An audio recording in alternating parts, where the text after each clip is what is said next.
what's the latest on Nathan Love-Murray? What have you heard? Look, I've just literally put the phone down to get a briefing.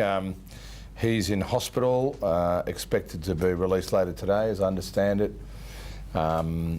He's got stitches, and to the best of my knowledge, will make a full recovery, and it's been treated, getting the best of care in hospital, and is expected to be released later this afternoon. Do you know how the incident occurred? What actually happened? Look, I haven't got details. I know that the police are involved, and they're investigating it. They're conducting various interviews, as I understand it. There appears to be two other men involved. It appears to be something relating to a domestic dispute, and that's about the basis of what I understand. How scary is it to think about a player getting stabbed in this day and age? Look, I think anyone in the community is always concerned about whether they're footballers or non-footballers, any acts of violence. I think we are all very disturbed by, very conscious of the seriousness of those sorts of issues. Issues relating to domestic violence are in particular something that, as a code, we're focused on through our Respect and Responsibility program. We've got a number of players involved in the White Ribbon movement. We've got 70-odd players as ambassadors. We take these issues very seriously. But look, I hope we can see Nathan Love-Murray have a speedy recovery. He's a wonderful person, Nathan Love-Murray. He was expected this morning to be involved in part of the launch with Michael Long for our Indigenous Round, one of the other components of the Long Walk, and he couldn't fulfil those duties, and I know that would have been something he would have been disappointed in. There's Do you been think talk that this it's... could overshadow the build-up to Indigenous Round? No, I don't think so. I mean, look, Indigenous Round is a really wonderful week on our calendar. It's a significant week. Every year it's got bigger and bigger. I was involved earlier in the week with Nicky Winmar, who came and spoke to our staff with the photographer Wayne Ludby about that magnificent image taken in 1993. And he spoke to the staff, and it was just incredible how he described that moment and all the lead up to that particular moment.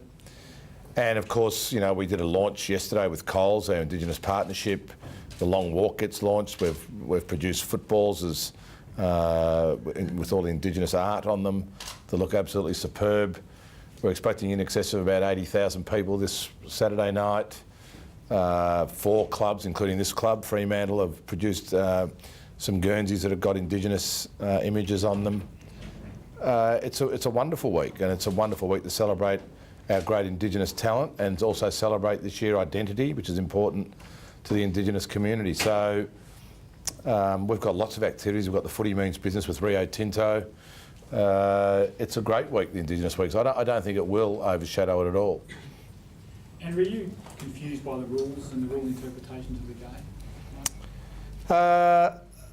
No, look, I'm not confused. I think it's a fair comment to say that, particularly post Jeff's interview on the couch, it wasn't one of his finest interviews, and I think he'd admit that.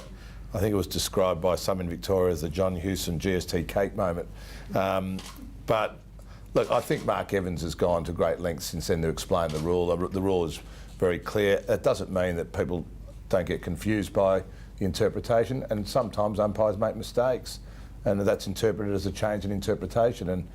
And they've acknowledged they got one wrong. The Scott Thompson one was a mistake. It wasn't a change in interpretation. I think on balance, and I was on Footy Classified earlier in the week, and they showed me 3 examples of where the interpretation had changed, but I saw them differently. I thought they were all legitimate, and other people thought the same. So there'll always be, because of the nature of our game and the rules and the complexity of the rules and the way the game is played at the moment. It's a difficult game to officiate. There'll always be a little bit of confusion, but I think the rule's right. What about players? Do you have a view on players dipping at the knees to draw high contact? Jeff has said that a high tackle is a high tackle, no matter how it occurred, but it seems to be becoming more prevalent as more players realise it's a free kick.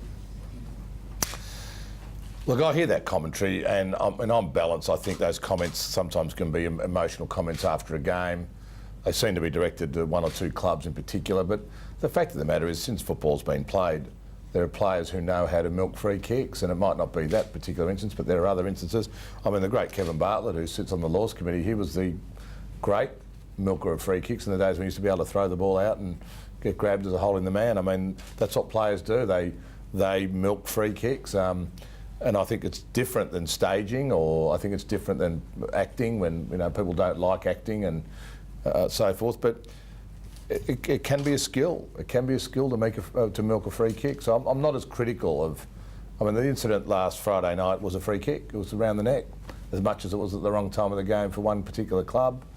But that's what happens in football. The unpredictability of football, and long may it be. Are the Selwoods the best at milking free kicks in the competition? I wouldn't know. I mean, the stats say they get a lot of free kicks. Does that make them the best? I don't know. But I know one thing about Joel Selwood. He's one of the most courageous players I've ever seen play football. So he seems to be first in for the ball, and that's an advantage. He does get to the ball, and I think whether he gets a free kick or not, he's still going to get to the ball first. He's incredible like that. What's your number one issue in your discussions with the West Australian clubs and the WA Football Commission and the WA government? Well, to be honest, we haven't got any issues. I mean, I'm here visiting the two clubs today. I've nearly finished all the clubs, and I'm giving the same presentation, which goes to around the issues of integrity and equalisation and some other matters.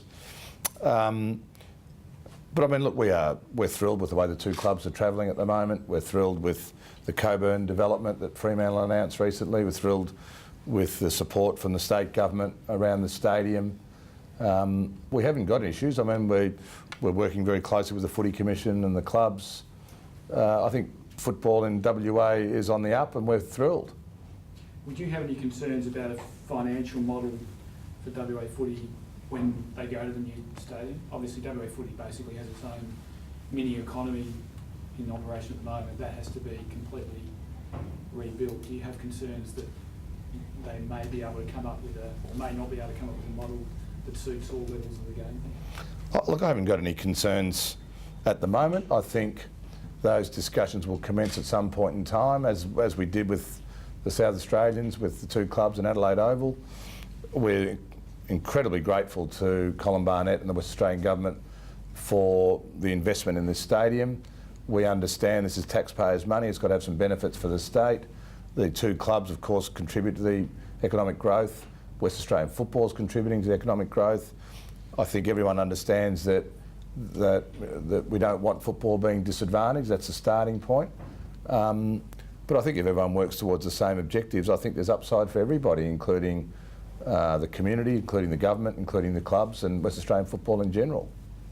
Might it require a restructure of the licensing agreements with West Coast and Fremantle? That's been an issue on the agenda in the past. It doesn't seem to be on the burner at the moment. Well, I don't think that the issue of the licences should impact on the discussion around the financial model at the Oval. And I don't think, in fairness to the government, it's not something they need to be concerned with. This is a matter for the West Australian Football Commission and the two clubs. If they want the AFL to get involved to assist, and certainly not to direct, we would be there at the table like we've been before. I mean, these are local issues. We've got some views on it. If we're asked about them, we'll put them forward. So, Andrew, can I just get a quick comment? You're obviously presenting Tab and Rossline with life membership later. Can you just give a comment on each of those individuals and their contribution? Well, I'm thrilled to be presenting them with life memberships because they're just great contributors to the game. I mean, Ross is an incredibly gifted coach.